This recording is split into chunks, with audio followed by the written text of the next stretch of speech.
Ok. Bueno, buenos días, buenas tardes con todos. ¿Me escuchan bien ahí? Buenas tardes, doctora. Sí se lo escucha. Bien. Ok, entonces vamos a empezar la clase de hoy. Vamos a compartir pantalla primero.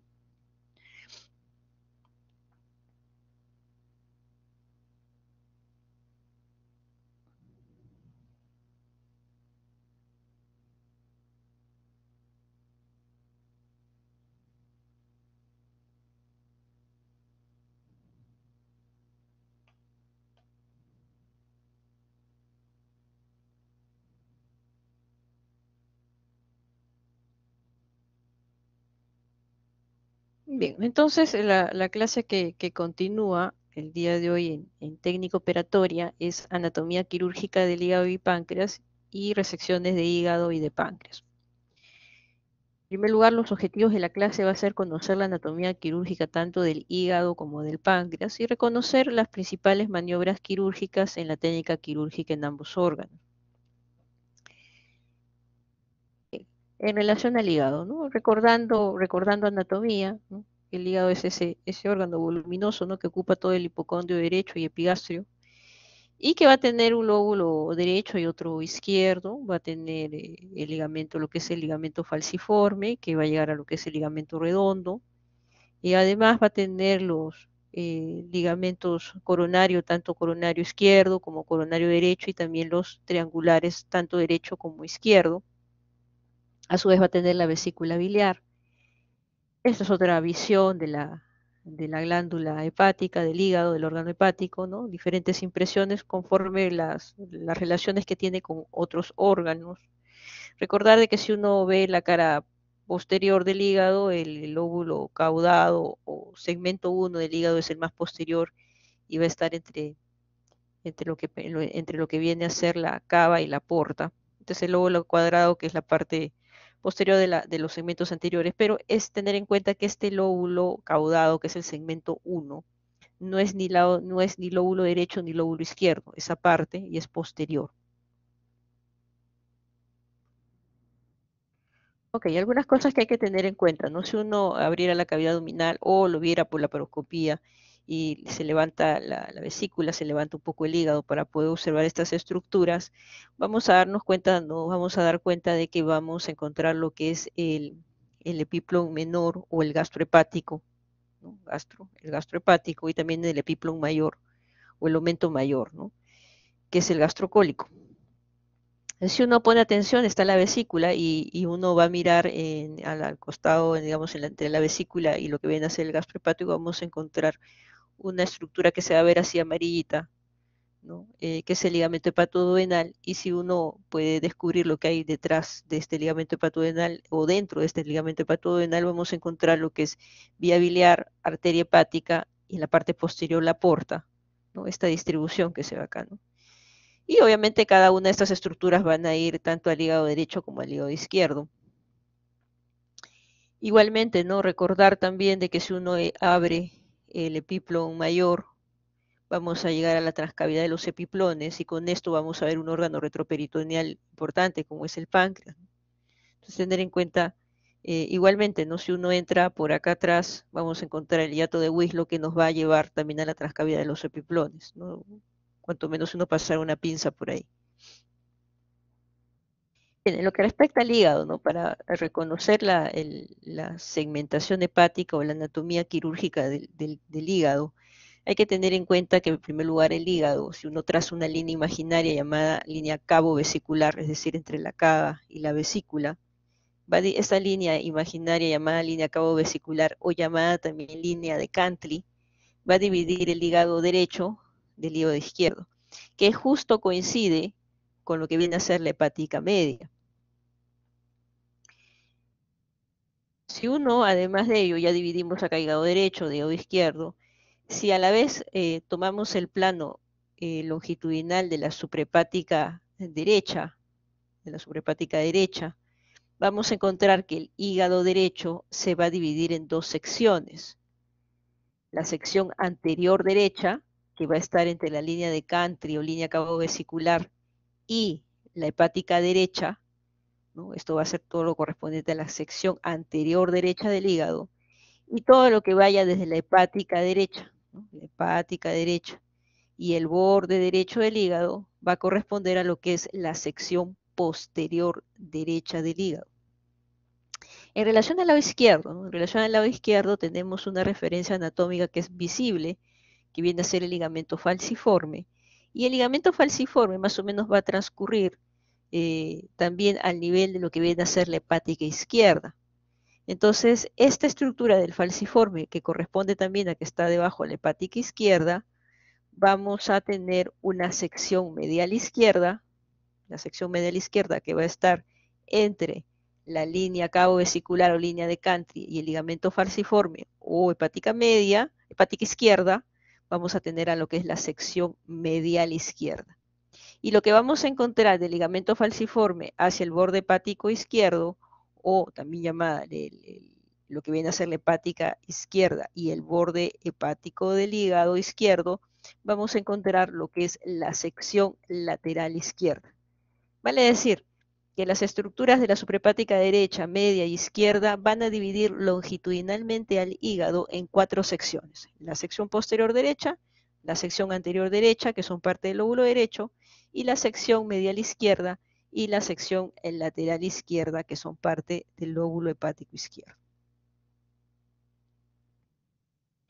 A su vez, en el año 57, el cirujano francés Claude Quinault dio una segmentación hepática o hizo conocer esta segmentación hepática que lleva su nombre de Quinault para dividir al hígado en 8 segmentos. Entonces, hasta hace un momento nosotros teníamos una sección posterior derecha por fuera de la suprahepática derecha, una sección anterior derecha entre hepática media y hepática derecha, una sección medial izquierda entre la hepática media y la hepática izquierda, y una sección lateral izquierda entre la hepática izquierda y el borde hepático izquierdo del hígado.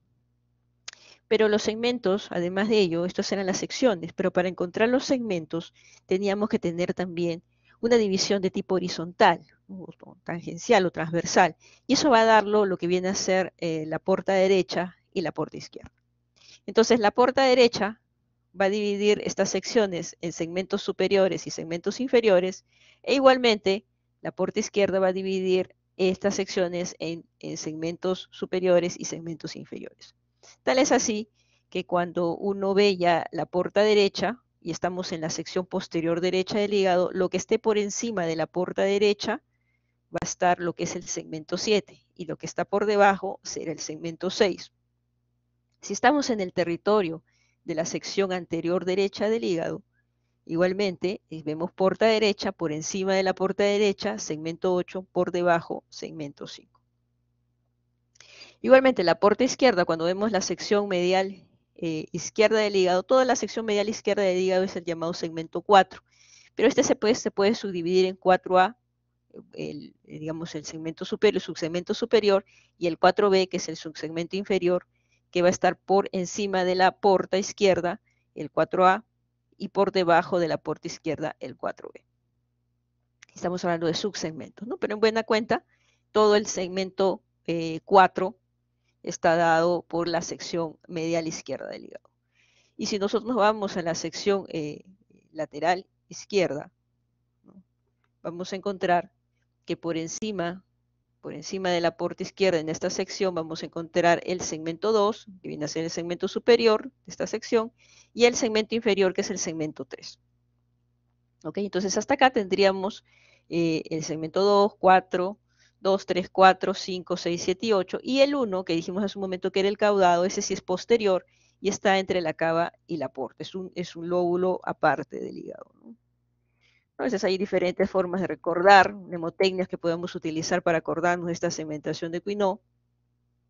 Y es importante recordarlo porque esta segmentación de Quinault nos va a ayudar en cuando uno dice, no, tenemos una lesión, de repente un tumor, un quiste, o una lesión en algún segmento del hígado, en el segmento 8, en el segmento 2, en el 3, en el 4, ya vamos a saber dónde está y según eso vamos a tener también que realizar un tipo de cirugía si es que la patología fuese quirúrgica. Importante tener en cuenta que cada uno de estos segmentos siempre van a tener ramas para ese segmento, tanto de la hepática como de la porta, como del conducto hepático.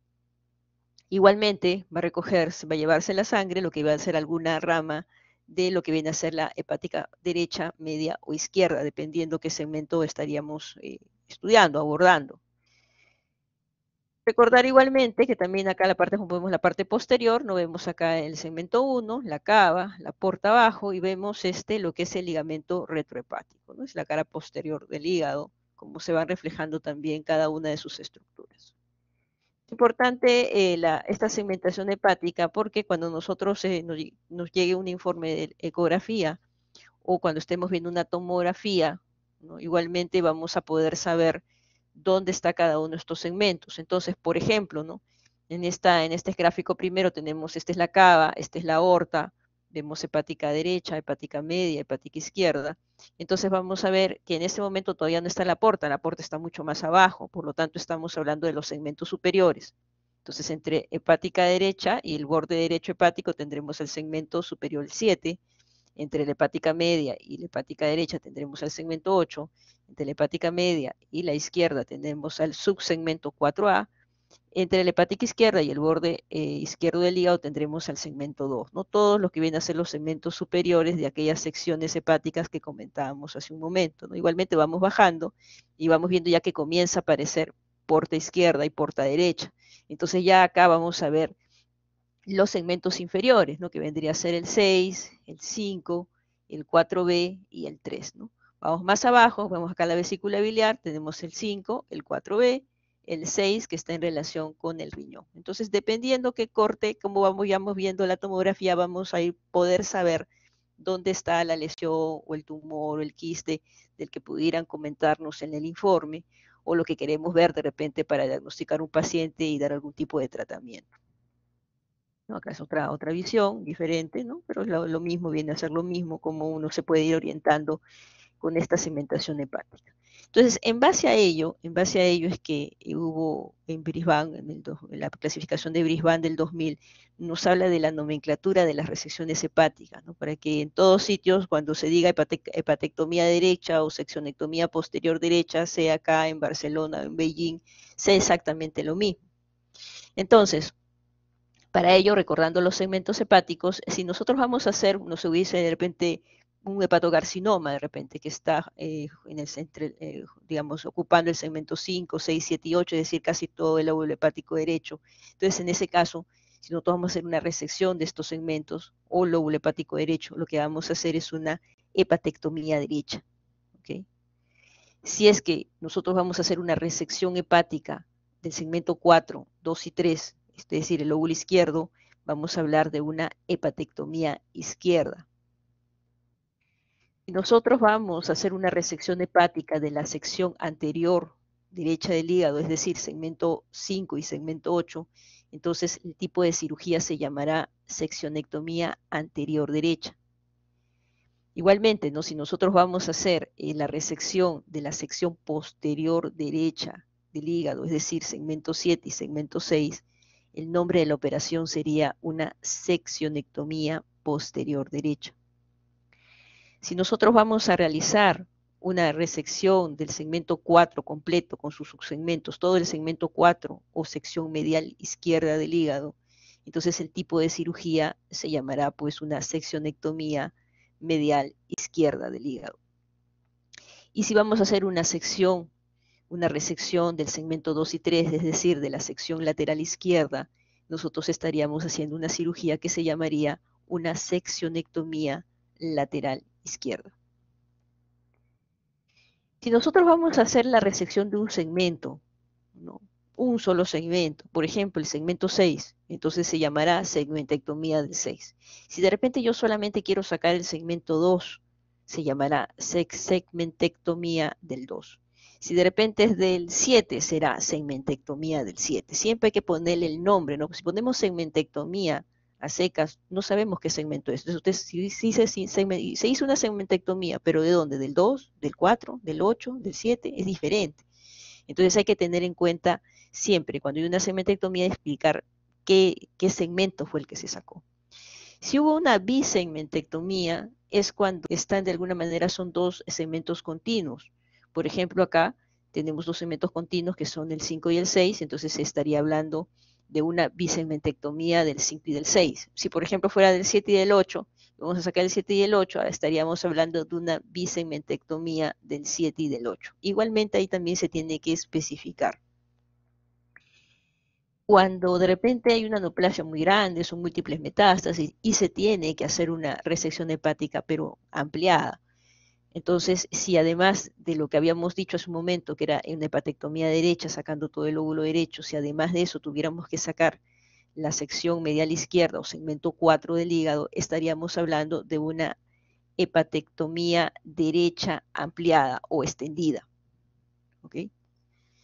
Y si nosotros, el tumor de repente está en el lado izquierdo, pero no solamente compromete el segmento 2, 3 y 4, sino también llega a comprometer parte de la sección anterior derecha del hígado, parte del segmento 5 y 8, y tenemos que hacer una resección de toda esta zona, entonces estaríamos hablando de una hepatectomía izquierda ampliada o izquierda extendida. Es lo mismo. Entonces, es importante tener en cuenta estas nomenclaturas, porque así como cuando sacan el estómago se llama gastrectomía total, o se llamará gastrectomía subtotal, o será parcial, cuando sacan el colon se llamará de repente colectomía derecha, colectomía izquierda, sigmoidectomía. Igualmente para el hígado tenemos que utilizar estos términos según la nomenclatura de Brisbane para lo que viene a ser las resecciones hepáticas. Ahora, ¿qué criterios tenemos que tener en cuenta para las resecciones hepáticas? Lo importante es el volumen residual funcional que queda. Importante tener en cuenta la función hepática. No es lo mismo un paciente con un hígado sano que con un hígado post-quimioterapia o con un hígado cirrótico. Y dentro de la cirrosis habrá que ver si este es un child A, es un child B o es un child C. Dependiendo del tipo de tumor, habría que ver si es que no hay otras metástasis extrahepáticas que puedan ser resecables o que pudieran no serlo y contraindicaría la cirugía. También tenemos que tener en cuenta si hay invasión tumoral o trombos tumorales en la vena cava o porta principal, que según también el tipo de tumor, en algunos casos podría estar contraindicada la cirugía. Importante el estado general del paciente. No es lo mismo un paciente que de repente es un ASA 1, un paciente de repente joven, sin mayor comorbilidades, que un paciente de repente de 80 años, con patología cardíaca importante, de repente con antecedente o de cirugías de 4 bypass aortocoronarios, que sea de repente paciente con EPOC, con insuficiencia renal crónica terminal en hemodiálisis, en fin. Entonces hay que tener en cuenta todo ello para poder valorar si un paciente se le puede realizar una resección hepática o no. Y lo otro, y no menos importante, es la logística hospitalaria, ¿no? Si su hospital no tiene la logística necesaria para hacer un tipo de resección hepática, que es una cirugía mayor, es mejor derivarlo a un hospital donde sí tengan estas garantías. Es importante resección hepática es no tanto lo que vas a sacar. Puedes sacar un volumen importante del hígado, lo importante es lo que va a quedar, de que si lo que queda es lo suficiente para que el paciente no entre en una insuficiencia hepática. Y de ahí importante que tenemos que cuantificar esa reserva funcional hepática que quedaría, ¿no? Si supongamos nosotros vamos a hacer una hepatectomía izquierda, entonces tenemos que saber cuánto de volumen tenemos en el hígado derecho y si con eso va a ser suficiente para que el paciente sobreviva y no haga una falla hepática. Entonces, para eso se pide algo que se llama la volumetría. Y la volumetría la puede pedir uno por tomografía o por resonancia. Lo más común es pedir la volumetría por tomografía, que todos los software en el país lo tienen, o casi todos, ¿no? Los hospitales grandes, sobre todo las clínicas grandes. Importante cuando uno va a hacer cirugía hepática, no solamente es saber cirugía, sino también uno tiene que saber ecografía. Importante el ecógrafo intraoperatorio, sea para cirugía abierta o laparoscópica.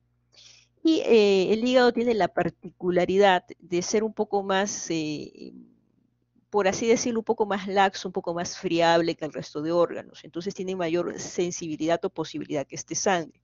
Por eso es importante hacer algunas oclusiones vasculares que después vamos a comentar de qué se trata, como es la maniobra de Pringle. Cuando uno hace la resección hepática, es decir, hace la transección hepática, comienza a cortar parénquima hepático, hay que ponerse en contacto siempre con el anestesiólogo, decirle que va a empezar la transección hepática para que el anestesiólogo pueda bajar la PVC a menos de 5 milímetros de mercurio y con ello disminuir la posibilidad de sangrado. Igualmente, lo que uno va a dejar en el hígado, uno saca una parte del hígado y deja una parte del hígado, esa parte del hígado que queda tiene que tener un adecuado inflow, es decir, sangre que las venas, las arterias que ingresan a ese segmento hepático deben estar cuidadas, igualmente el outflow, es decir, la suprahepática que corresponde, igualmente no tenga que estar cerrada o anulada, sino tiene que estar totalmente drenado sin ningún problema. Bien, entonces esto, como comentamos, la volumetría se pide por tomografía. Entonces al tomografista o al radiólogo tenemos que ponerle volumetría hepática, pero tenemos que pedir el volumen de hígado total que nos dé, el volumen de hígado tumoral, y dependiendo de lo que vamos a sacar, supongamos que hubiese un tumor acá, todo el hígado derecho, vamos a hacer una hepatectomía derecha. Entonces nosotros tenemos que pedir el volumen tumoral, el volumen de todo el hígado, y además de ello, el volumen que, el futuro remanente hepático, el volumen del futuro remanente hepático. Entonces tendríamos que pedir el volumen del 2, 3, 4 y del 1, ¿no? Porque el 1 no lo vamos a sacar, no está comprometido el 1. Y de acuerdo a eso sacamos una fórmula, es la que ustedes están viendo en pantalla, y de acuerdo a eso tenemos que ver, según esta fórmula, vamos a ver cuánto es lo que nos quedaría, ese volumen residual funcional, cuánto es lo que quedaría, ¿no? En un hígado normal, lo mínimo que uno puede dejar de hígado sano es más del 20, algunas literaturas hablan del 25%. Cuando es un hígado post-quimioterapia, lo mínimo se tiene que dejar más del 30%, o sea, mínimo 30% o más. Si el paciente tiene una cirrosis solo Chaila y sin hipertensión portal, lo que debemos dejar del hígado es un 40 hasta un 50%, cuanto menos para que el paciente no haga una insuficiencia hepática moderada o severa. Es importante tener en cuenta que podemos sacar la cantidad de hígado que fuese necesaria porque de repente son metástasis, porque de repente es un tumor primario, es un colangiocarcinoma, bueno, en fin, lo que fuese, y que nos tuviera la indicación de que tenga que ser resecado, lo mínimo que tenemos que dejar de hígado es lo que ustedes están viendo en pantalla, y eso va a variar de acuerdo a la funcionalidad hepática. Pero ¿qué sucede en el caso de aquellos pacientes que de repente, como este es el caso, acá tienen algunas metástasis, de repente tiene más todavía en las demás cortes que se ven, y nos obliga a hacer una hepatectomía derecha, de repente porque tiene varias metástasis más abajo, de repente de las que estamos observando acá? Y si uno más o menos traza una línea imaginaria, lo que quedaría de hígado izquierdo es poco, y si uno saca la volumetría, de repente si es un hígado sano sale menos del 15%, o si es un hígado post-quimioterapia 20%, entonces no tendría el suficiente remanente hepático para operarlo yo mañana de una hepatectomía derecha. Entonces, en ese caso, nosotros lo que tenemos que hacer es alguna estrategia por la cual yo pueda hacer que crezca este futuro remanente hepático izquierdo, en este caso, ¿no? Que puede haber sido derecho o dependiendo del tipo de cirugía. Entonces, en esos casos, lo que se hace es lo que se llama una embolización portal. Entonces, lo que hace el radiólogo intervencionista, pone un catéter, llega a la porta derecha, un plug, pone ahí, pone una ansia determinada, embolizando la porta derecha, y después de 4 semanas crece el lado izquierdo, con un mecanismo de hipertrofia compensatorio. Dicho sea de paso, el único órgano que se regenera así es el hígado. Y entonces puede llegar al crecer este remanente, este futuro remanente hepático, embolizando la porta del lado contralateral a la que yo deseo que se hipertrofie. Después de 4 semanas tomo una tomografía, y si llega al volumen óptimo ya puedo realizar la cirugía, y con esto evitándole que pueda tener algún tipo de insuficiencia hepática. Yo no sé si hasta ahí tienen alguna duda o alguna pregunta a propósito de alguna duda, alguna pregunta. Ok, si no tienen dudas, vamos a continuar. Vamos a mirar este video.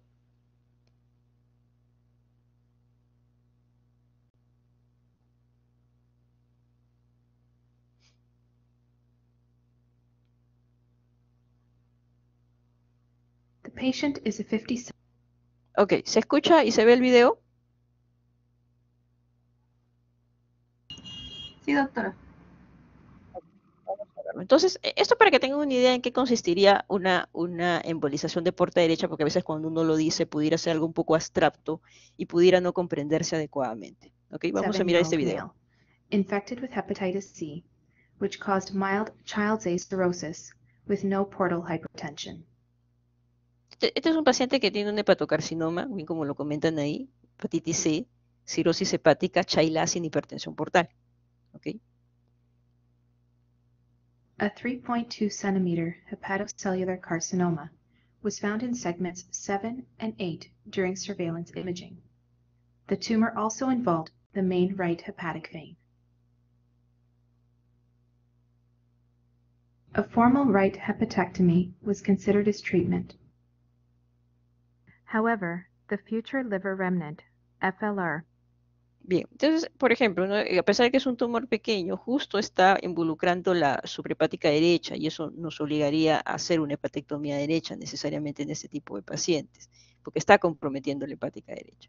Entonces, en este caso tendríamos que hacer una hepatectomía derecha, pero como ustedes se dan cuenta, se manda a hacer la volumetría y lo que queda de volumen es un 31%. Y hemos dicho que en un paciente, si fuera un paciente normal, no habría problema con un hígado sano, pero tratándose de un hígado con cirrosis hepática, Child acid, hipertensión portal, ese paciente cuanto menos debemos dejar un 40 hasta un 50, un 40 hasta un 50% según algunas literaturas, asegurándose más un 50% debería ser el futuro remanente hepático. Entonces, en estas condiciones no podríamos operar a este paciente una hepatectomía derecha y de ahí que fuese necesario una embolización portal.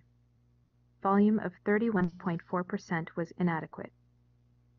A portal vein embolization, PVE procedure, was used to induce hypertrophy of the FLR.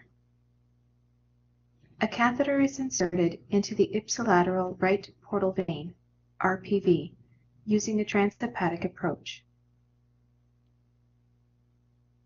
The catheter tip is directed at the main RPV, and a nitinol plug is introduced distal to the bifurcation.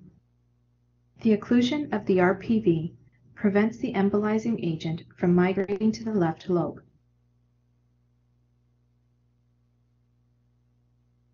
The agent, N-butyl cyanoacrylate, is injected to fill the RPV out to fourth-generation branches. After 4 to 6 weeks, hypertrophy of the liver left lobe is induced. The post-PVE FLR of 63.2% was adequate for the planned right hepatectomy. The transection plane will be to the right of the middle hepatic vein, starting from the right middle hepatic vein groove, extending to the gallbladder fossa. Following a cholecystectomy, portal dissection will identify and divide the anterior and posterior branches of the right hepatic artery. The right portal vein will be divided proximal to the nitinol plug, which will be palpable just distal to the portal bifurcation. The right hepatic duct will be left intact during portal dissection and will be divided with the biliary plate after parenchymal transection.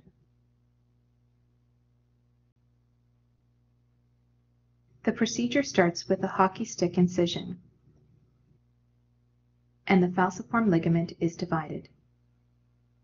Ese es el ligamento redondo, The ¿no? degree of fibrosis in the liver was mild, with no Solamente recordando, ¿no? El ligamento falciforme, a su momento han cortado lo que es el ligamento redondo, ¿no? Sección lateral izquierda del hígado, sección medial del hígado. portal hypertension. The falciform ligament is divided back to the inferior vena cava.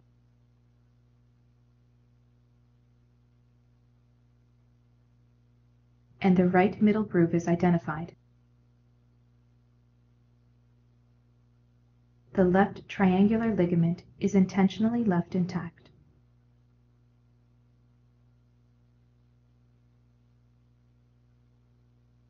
A retrograde cholecystectomy is performed. The cystic duct is divided sharply between ligatures.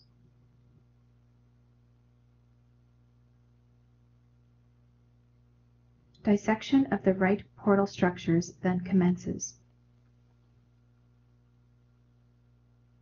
The right hepatic artery branches will be dissected first, followed by the right portal vein.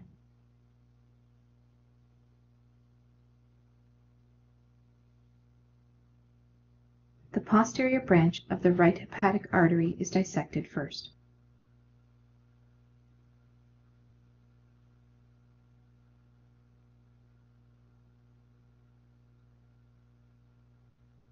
The branch is divided between ligatures.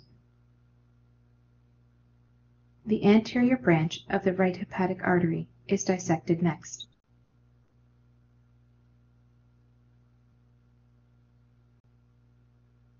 also divided between ligatures. The right portal vein is then dissected. Inflammation from the nitinol plug and the embolizing agent made the dissection more complex.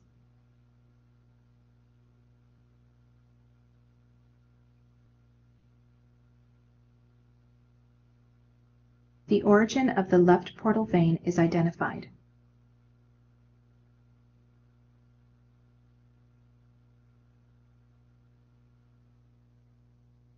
To gain sufficient length of the right portal vein for transection, the segment 6 branch, which courses posteriorly, the annoying vein, is identified and divided.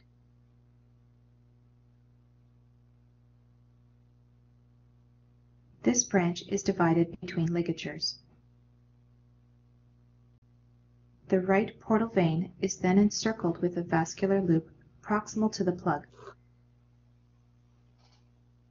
and divided using an endo-GIA stapler. Esto es un tipo de sutura mecánica, ¿no? Con carga blanca que es para sutura vascular. Eso no hace anastomosis, solamente lo que hace es cortar y sellar, ¿no? Entonces ahí pudiera también haberse puesto un clamp o dos clamp y cortar y hacer un surjet con sutura de prolene también, ¿no? En lo que viene a ser la porta derecha.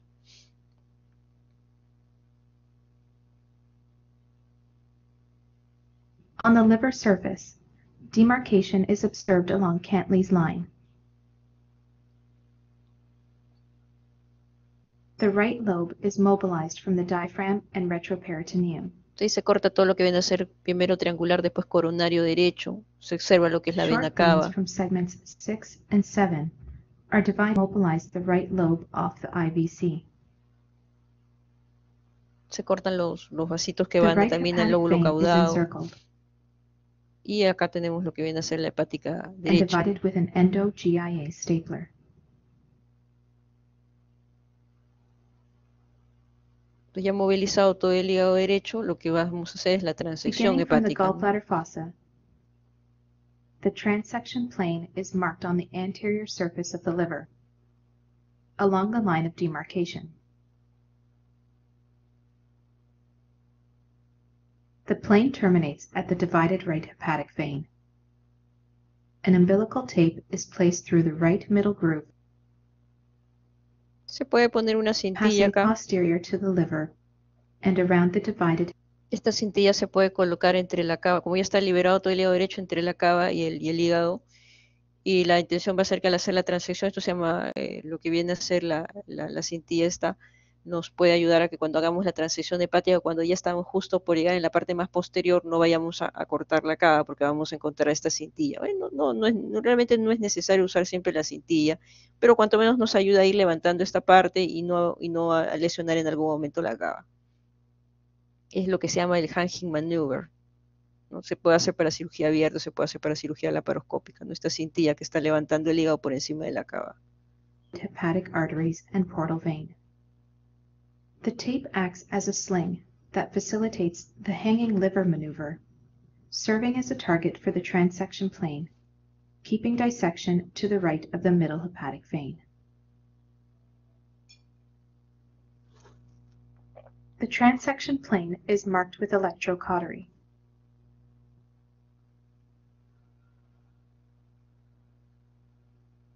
Stay sutures are placed on either side of the margin to facilitate traction during transection. Parenchymal transection is Se carried out utiliza using a un water jet. dispositivo especial que talla el hígado para que queden los vasitos y todo lo que sea de colágeno uno lo A pueda ligar y segment 5 cortar. pedicle is encountered and is divided between ligatures. As transection is completed, the biliary plate containing the right hepatic duct is encircled Está todo el pedículo hepático and derecho. divided using an endo-GIA stapler. La endoguía realmente nos ayuda muchísimo ahí. También manualmente The se puede hacer, specimen pero is then demoramos más. removed.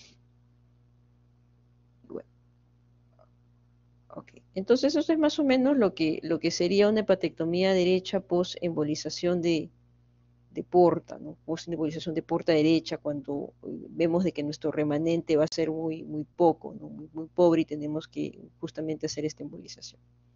Bien, entonces, solamente para recordar, cuando tenemos menos del 20% o 25% del hígado normal, en lo que sería el volumen residual funcional o el volumen del futuro remanente hepático, pues tenemos que hacer esta embolización portal. Cuando es posquimioterapia, si tenemos menos del 30, también tenemos que hacerla. Y si es menos de 40 o 50% en un paciente con cirrosis Chaila sin hipertensión portal, también tendremos que hacer esta embolización portal del lado contralateral al que le vamos a hacer la resección respectiva, evidentemente, ¿no? Y después de 4 semanas se vuelve a tomar la tomografía, volumetría. Llega el volumen objetivo, pues se puede operar. Todavía no llega el volumen objetivo, esperamos 2 o 3 semanas, 2 semanas más, volvemos a tomar la tomografía y la volumetría, esperando pues obviamente que tenga un volumen adecuado para que el paciente no haga insuficiencia hepática. Bien. ¿Preguntas, dudas, comentarios? Si no hay dudas, entonces preguntaré yo. ¿Sí? ¿Alguien quería preguntar? Sí, doctora, ¿hasta la embolización de la vena porta, hasta cuánto porcentaje de volumen puede agregar? ¿Se puede hacer crecer el hígado? La cantidad, eso va a depender de paciente a paciente. Hay pacientes que crecen mucho, 10, 15, 20, 30% más. Y hay otros que no, hay otros que a veces tienden a ir creciendo conforme van pasando las semanas, pero también a veces puede haber progresión de enfermedad en ese tiempo. Y también contraindican la cirugía, si es que el lado donde tú pensabas resecarlo aparecen nuevas neoplasias o metástasis. El volumen, cuánto es lo que pudieras exactamente, eso va a depender de la funcionalidad de cada hígado y de persona a persona. Pero lo usual es que cuanto menos, cuando es una embolización portal, cuanto menos crezca un 10% después de esas 4 semanas, 10% más, ¿no? Cuanto menos, es lo que se espera. Hay algunos que pueden hacer más, ¿no? 20, 30%, eso va a depender mucho del tipo de hígado que se tenga. ¿Alguna otra pregunta? Y doctora, ¿alguna otra contraindicación para hacer una embolización de la vena porta? Contraindicación de embolización de vena porta. Sí, puede ser, por ejemplo, tú no se puede embolizar si ya tienes un problema de trombosis de la porta, ¿no? O sea, si ya tienes una trombosis de la porta de un lado, ya no tendría sentido embolizarla, ¿no? O tuvieras embolización de ambos lados, no habría sentido tampoco embolizarla. Después, no habría otra contraindicación, a no ser de que ya tenga una indicación quirúrgica per se ese hígado, ¿no? Por ejemplo, ¿no? Pacientes cirróticos, Child B o Child C o Child A, pero con hipertensión portal, usualmente no van a resección, ¿no? Por el tipo de función hepática. Excepcionalmente los Child A con hipertensión portal, de repente resecciones mínimas de hígado, pero Child B o Child C no van a resección hepática, hepatectomía derecha, izquierda, no pueden, ¿no? Y de ahí el por qué les comento de que la volumetría se puede hacer en cirróticos Child A sin hipertensión portal y dejar un mínimo de parénquima del 40 al 50%. ¿Alguna Gracias, otra doctora. pregunta? Ok. ¿Alguna otra pregunta? Bien. Entonces, vamos a situarnos en un escenario de paciente varón 60 años, hipertenso, operado de cáncer de recto, ¿ok? Recibe neoadyuvancia, es decir, recibe quimioterapia y radioterapia hace 2 años, lo estamos viendo hoy, ¿no? Pero después de que se lo operan del cáncer de recto, que recibió previamente la neoadyuvancia, lo operan del cáncer de recto, no se realiza seguimiento, ¿no? Por algún motivo viajó, qué sé yo, alguna cosa de ellas y no siguió yendo al hospital para continuar su seguimiento. Recordar que pacientes oncológicos el seguimiento es mínimo 5 años, dependiendo incluso el tipo de tumor. Y luego, desde hace 2 meses, ¿no? Llega a la consulta nuevamente porque le toman una tomografía hace un par de meses y le encuentran que hay metástasis hepática en los segmentos 5, 6, 7 y 8. ¿Okay? Recibe un esquema de quimioterapia de primera elección para que estas metástasis reduzcan, que se llama el FOLFOX, que es el 5-fluoracino, la leucovirina, la oxilaplatina. Y recibe esto por estos 2 meses, desde que le encuentran estas metástasis, y las metástasis reducen de tamaño, ¿no? Entonces ahí se ve la tomografía, como hay varias metástasis por el lado derecho, pero son pequeñas, antes eran mucho más grandes, ¿no? Entonces nos situamos de que hay todas estas metástasis en todo el lado derecho del hígado, ¿no? Entonces, evidentemente nos obligaría a hacer una hepatectomía derecha, ¿no? Entonces, le hacen su volumetría hepática porque es lo que hemos comentado, ¿no? Y tenemos que hacer siempre un estadiaje previo, ¿no? Porque como es un cáncer de recto, en general hay tumores en el hígado, hay que mirar si es que no hay metástasis en otro sitio, de repente en el pulmón, en algún otro sitio, que nos podría contraindicar la cirugía o tendremos que utilizar de repente más ciclos de quimioterapia. Entonces, supongamos que hacemos un estadiaje previo, tomamos tomografía de tórax, pulmón y aparentemente no hay más metástasis, salvo la que encontramos ahí, ¿no? Salvo la que encontramos ahí, y el hígado izquierdo está totalmente limpio, y resulta de que nos queda de volumen residual funcional, es decir, lo que queda del hígado izquierdo, nos queda, y también del segmento 1, nos dice la volumetría 21%. ¿Qué hacemos? ¿Lo operamos a hepatectomía derecha mañana o no?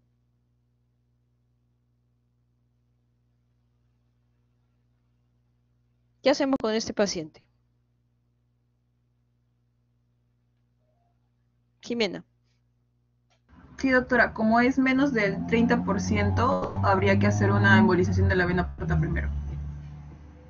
¿Qué vena porta, derecha o izquierda?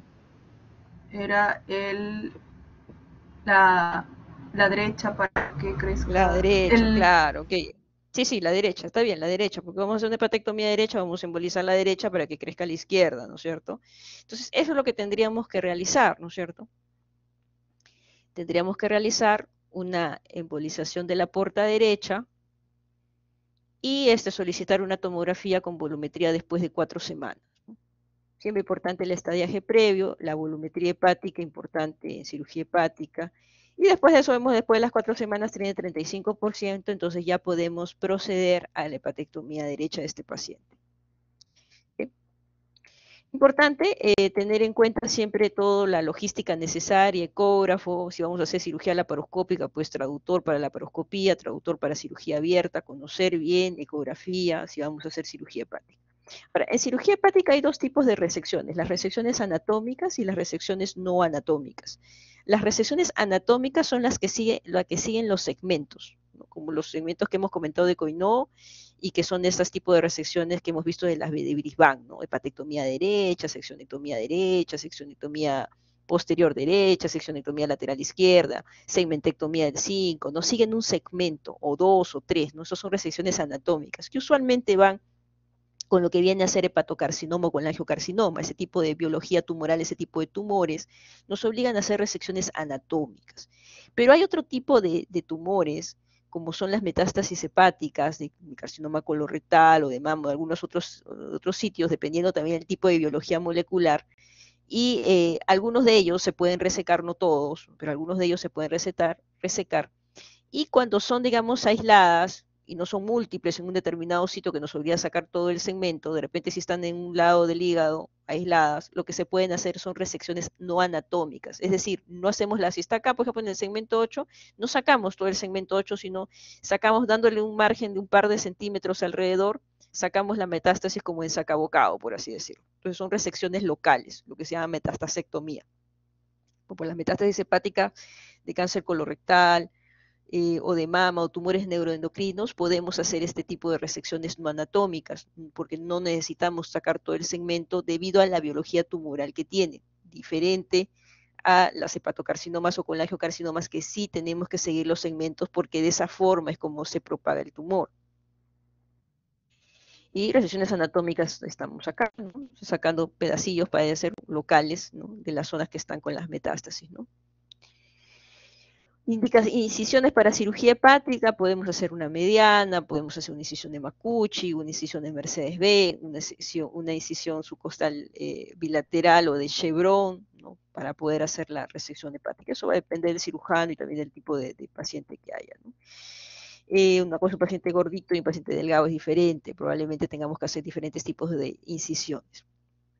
La oclusión vascular o maniobra de Pringle es hacer se corta en lo que viene a ser el gastrohepático, se pasa el dedito por debajo del hiato de Winslow, ¿no? Y lo que hacemos es colocar una cintilla en esta zona, o puede también ser un clamp directamente vascular, y nos va a servir para que cuando comenzamos a hacer la transección hepática, y de repente nos falte algunos de los aditamentos tan especializados que tenemos de repente en el hospital, entonces si sangra mucho, o estando incluso con ese tipo de aditamentos logísticos, podría sangrar un poco el hígado, no queremos disminuir ese volumen de sangrado, entonces en esos casos podemos utilizar esta maniobra de Pringle, que es ocluir el pedículo hepático por 15 minutos.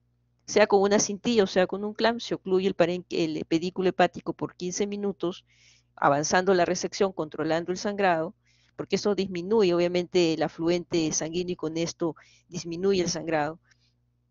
Y después lo podemos, para que obviamente nuevamente vuelva a su circulación normal, lo podemos desclampar por 5 minutos. ¿Ok? Y nuevamente, ¿no? Si nos vuelve a sangrar, vemos que sangra algo, cuando estamos avanzando en la transición, nuevamente ocluimos el pedículo hepático por 15 minutos y descansamos 5. Esa oclusión del pedículo hepático, sea con una cintilla, sea con un clamp vascular, eso es lo que se llama la maniobra de Pringle. ¿Ok? Ahí les dejo por si acaso el video, por si acaso quieran mirarlo. Interesante. Ahora va a depender, hay Pringles intermitentes, hay continuos, pero lo que usualmente usamos en cirugía son 15 minutos de clampaje y 5 minutos de descanso.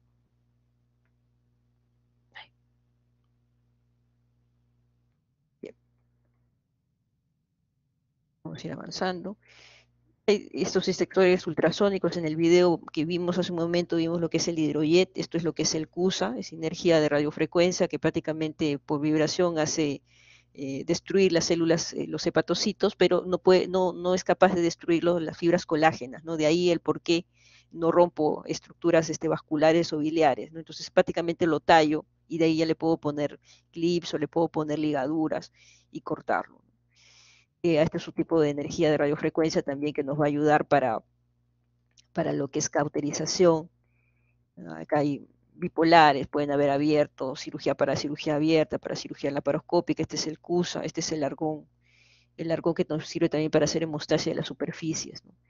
Pero además de ello, además de todos los principios quirúrgicos y razonamientos de cuánto volumen vamos a dejar o no, es importante tener en cuenta las comorbilidades del paciente, porque de acuerdo a ello podemos ver si el paciente va a tolerar una cirugía mayor, como es una hepatectomía o no. Entonces eso va a depender mucho también valorar el estado general del paciente, las comorbilidades. En cuanto a los abordajes de las resecciones hepáticas, tenemos 3 tipos de abordaje. El iliar o intragliconiano, que es lo que hemos visto hace un momento en el video, y se llama abordaje iliar o intragliconiano porque nos vamos justamente al hilio hepático, ¿no? Vamos a disecar las estructuras que están en el ligamento hepatodenal, nos vamos al hilo hepático y hacemos la ligadura, sea manual o sea mecánica, justamente de las estructuras del hilo hepático por fuera del hígado. Entonces eso se llama abordaje iliar o intragliconiano. Existe otro tipo de abordaje, que es el abordaje suprailiar o extragliconiano. Y es ubicar al pedículo, por ejemplo, en este caso que van a hacer una hepatectomía derecha, no se van al ilio, sino se van al mismo parénquima. Y si acá estuviese la vesícula biliar, normalmente no la saca.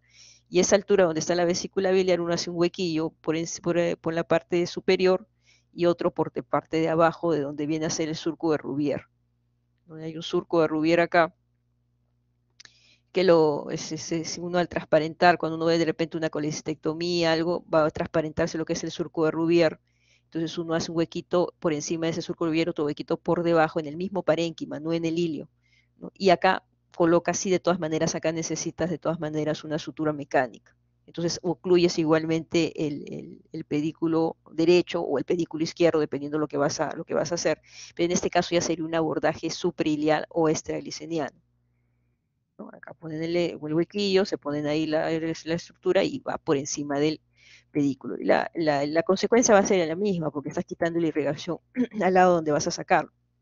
Y la otra opción de abordaje anterior, lo que se utiliza mucho para donante vivo, por ejemplo, donde uno comienza a ir disecando, ir cortando y disecando cada uno de los vasitos, haciendo una transección hepática justamente de un abordaje anterior, de anterior hacia posterior, y cuando ya encontramos los vasos, los tallamos, los grandes vasos, los tallamos, y finalmente recién ahí los ligamos y los cortamos. No comenzamos por ahí, ¿no? Porque el abordaje es anterior, de anterior hacia posterior, esta es la cava. Son las 3 opciones. En abordaje anterior usualmente lo vamos a utilizar para donante vivo.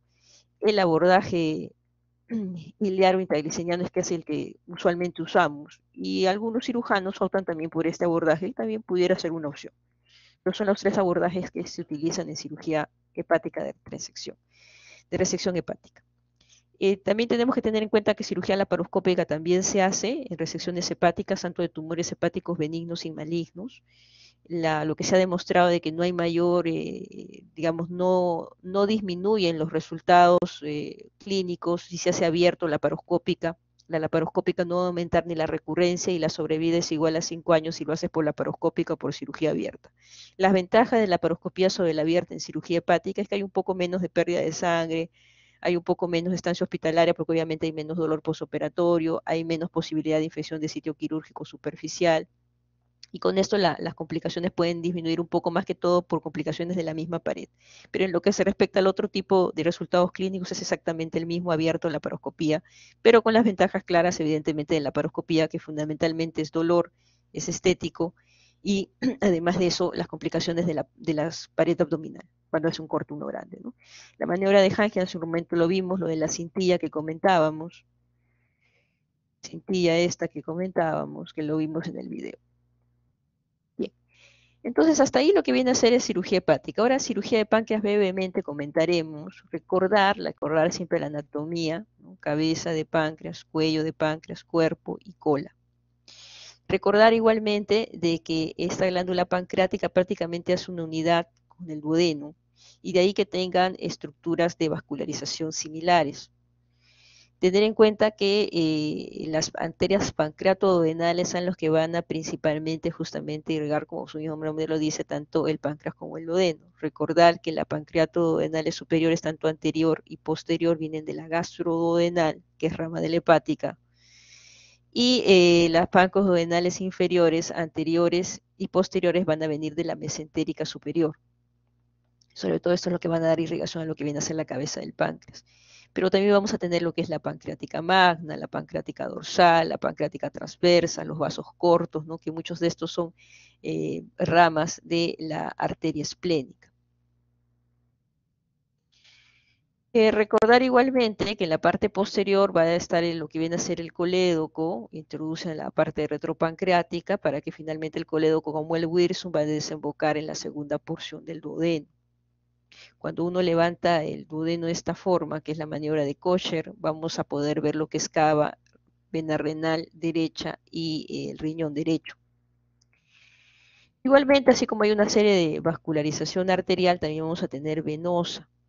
Y recordar de que va a haber tanto la vena esplénica como la vena mesentérica superior se unen por detrás del cuello del páncreas para formar la porta, y la porta después emerge hacia el hígado.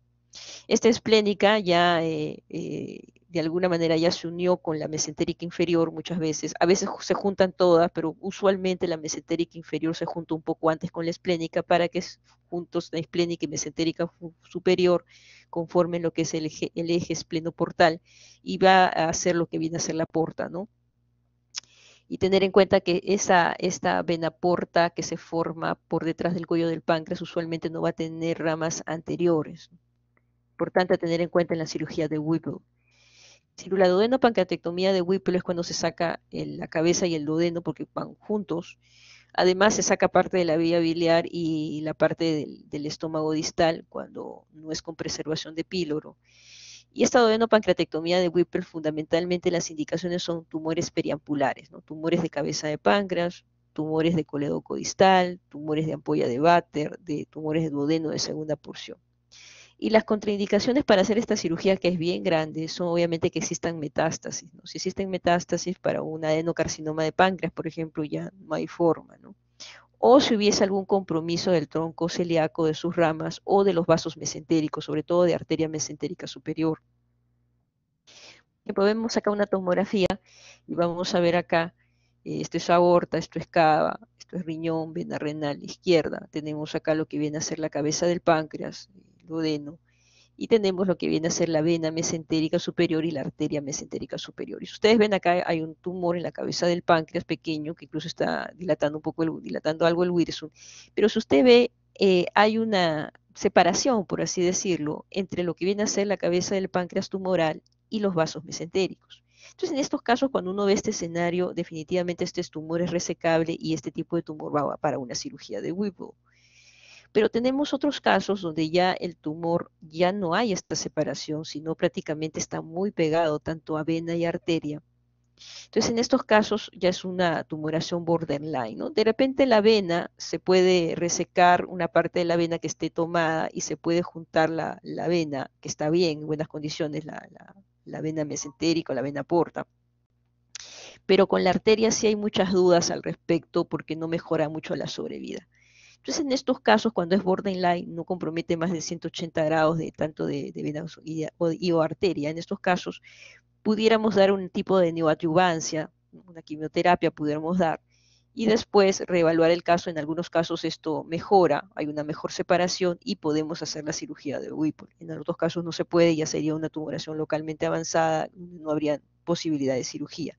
Pero en otros casos ya es total o localmente avanzado, donde ya no solamente 180 grados que uno pudiera darle el chance, ¿no?, de hacer neoadyuvancia e incluso resección vascular de la vena, pero en algunos casos ya es imposible, ¿no? Vemos acá la vena y la arteria totalmente engüida, ¿no?, por el tumor. En esos casos, cuando la arteria está totalmente engüida por el tumor, ya no se puede hacer esta cirugía de Whipple. Pudiéramos dar un tipo de quimioterapia a ver si algo mejora, pero casi en la mayoría cuando está en esta forma, engüyendo ya estas estructuras vasculares, ya pues no es tributario a cirugía resectiva, sino de repente a cirugía paliativa o de repente algún tipo de procedimiento no invasivo, menos invasivo, paliativo.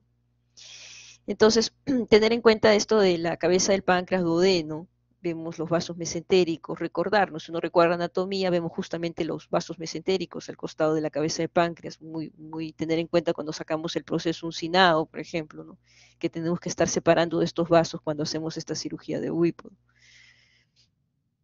Y estas duodenopancreatectomías de Whipple podemos hacer una incisión mediana supra e infraumbilical o una incisión de Chevron también. Y esta cirugía de Whipple consiste en sacar la parte distal del estómago, el antro del estómago, la parte distal de la vía biliar y todo lo que viene a ser todo el duodeno y la cabeza del páncreas, para posteriormente hacer una reconstrucción, una gastroenteroanastomosis, una anastomosis pancreayunal, una anastomosis hepático-yeyunal, ¿no?, que serían las reconstrucciones que se hicieran después de hacer esta cirugía, que involucran varios órganos. En algunos casos podemos hacer igualmente una cirugía de Whipple o duodenopancreatectomía, pero preservando el píloro, es decir, no sacamos la parte del antro gástrico. Preservamos el píloro, no sacamos el estómago, pero tenemos que hacer igualmente una anastomosis entre el estómago y el yeyuno, y además de las anastomosis descritas tanto con el páncreas como con la vía biliar. ¿Cuándo hacer con preservación de píloro y cuándo no hacer con preservación de píloro? Realmente eso va a depender de la escuela quirúrgica de la que uno es para poder decidir uno u otro tipo de cirugía. ¿Por qué? Porque uno de los principales problemas que tiene las cirugías de Whipple, uno es la fístula pancreática, que en los últimos 20 años la cirugía de anastomosis ductomucosa es la que mejor ha ido.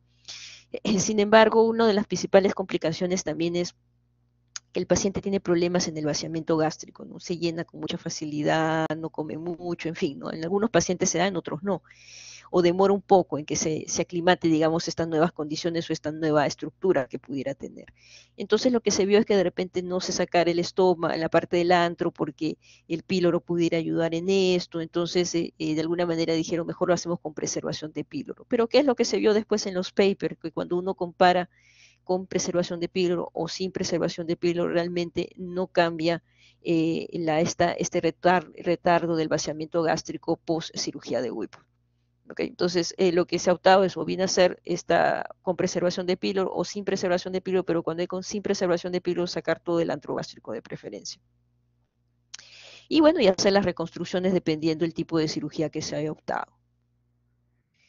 La maniobra de Cattell, que nos va a ayudar mucho en cirugía de páncreas, es cortar lo que viene a ser la fascia de Toll del lado derecho, es decir, la fascia de Toll es la fascia que está entre el colon ascendente y la pared del abdomen. Uno corta esa zona y va decolando toda la parte vascular para llevar el colon derecho hacia la línea media, y con esto podemos ver y tener más luces de la zona del duodeno como del páncreas. La otra opción es lo que viene a ser la maniobra de Kocher, ¿no? Que este es el duodeno, ¿no? Este es el hepático, el ligamento hepatoduodenal, y uno por encima del duodeno, en el peritoneo, lo que va a hacer en el peritoneo, ir cortando. Uno corta toda esta zona, realmente toda esta zona es avascular, y uno va liberando toda esa zona, la parte posterior, que si uno entra en el plano correcto también es avascular, y lo que vamos a hacer es llevar el duodeno y la cabeza del páncreas hacia la línea media, y viéndonos en la parte posterior, viendo el riñón, vena renal derecha, la cava, y no vamos a ver la aorta, pero sí vamos a ver su latido, ¿no? Entonces es importante tener en cuenta ello para que esté bien liberada esto y con esto podemos hacer la resección respectiva. No solamente existen tumores periampulares o tumores en la cabeza de páncreas, también pudieran existir algún tipo de tumor en el cuerpo y o en la cola del páncreas. Y para esos casos, lo que se hace ya no sería una pancreatectomía o cirugía de Whipple, ¿no? Porque la cabeza estaría intacta. Lo que tendríamos que hacer ahí es una pancreatectomía distal. Y las pancreatectomías distales son las que involucran cuerpo y cola de páncreas. Igualmente tenemos que tener en cuenta el tipo de tumor y de acuerdo a eso ver si no existe alguna contraindicación, metástasis a distancia o compromiso de estructuras vasculares como el tronco celíaco, la arteria hepática. O dependiendo igualmente del tipo de tumor, si es que ver si es que hay invasión a estómago, colon o riñón que pudiera ser irresecable esa lesión. Y esta pancreatectomía distal, ¿no? Que hemos comentado que se saca cuerpo y cola, como ven acá, puede ser con preservación de vaso o sin preservación de vaso. Y cuando es sin preservación de vaso, entonces uno va a la raíz de la esplénica, tanto arteria como ven acá, y uno comienza a liberar todo y obviamente finalmente lo libera con cuerpo, cola y el vaso, ¿no? Usualmente va para tumores de cola, de páncreas, o que está involucrando incluso una parte del hilo del vaso y por lo tanto iría bien este tipo de cirugía sin preservación de vaso. Pero tenemos también una pancreatectomía distal con preservación de vaso, y ahí no nos vamos a la raíz de la arteria y de la vena esplénica, sino vamos a ir ligando y cortando cada uno de los vasitos que van a dar alguna irrigación al cuerpo y a la cola del páncreas. Y fundamentalmente esta pancreatectomía distal con preservación de vaso es cuando el tumor está más en el cuerpo, ¿no? Está en el cuerpo y obviamente no involucra nada de la parte distal cercana al vaso, entonces con eso pudiera irnos bien una pancreatectomía distal con preservación de vaso para no aumentar la resección de otro órgano. Ahí igualmente les dejo los videos de esta Universidad de Toronto, que hay unas guías, hay unos videos muy interesantes de cirugía, tanto para hígado, para páncreas, para quien le interese. Hay cirugías de trasplante, hay cirugía vascular, hay cirugías me parece que de ginecología también en esta enciclopedia o atlas de la Universidad de Toronto que nos enseña bastante muchos temas de cirugía y en hígado de páncreas realmente es bastante recomendado. Para quien le interese, ahí les dejo los links para que puedan revisarlos. Bien, no sé si tienen alguna pregunta, alguna duda o comentario final, alguna duda, alguna pregunta que quede.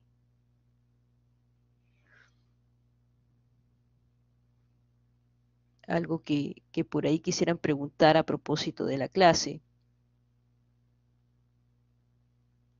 Bien, si no hay preguntas, les voy a poner un link. ¿Sí? ¿Alguna pregunta?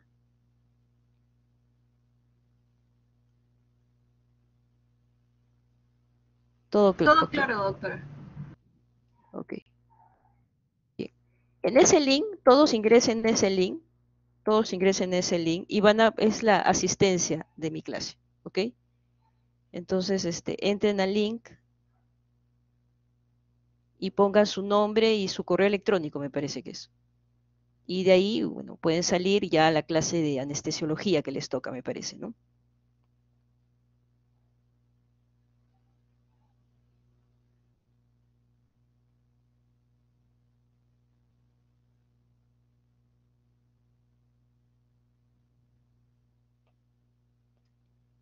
Solo hay 30 asistentes, así que son los 30 asistentes que van a tener evidentemente asistencia el día de hoy, ¿no?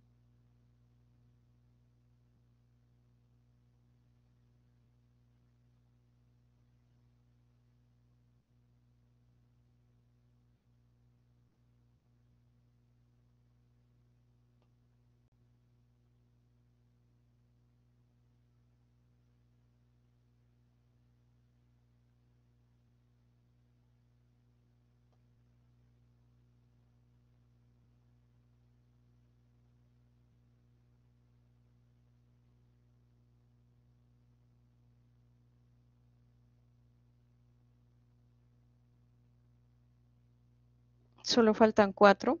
Se pueden ir retirando sin problemas. Hasta la próxima.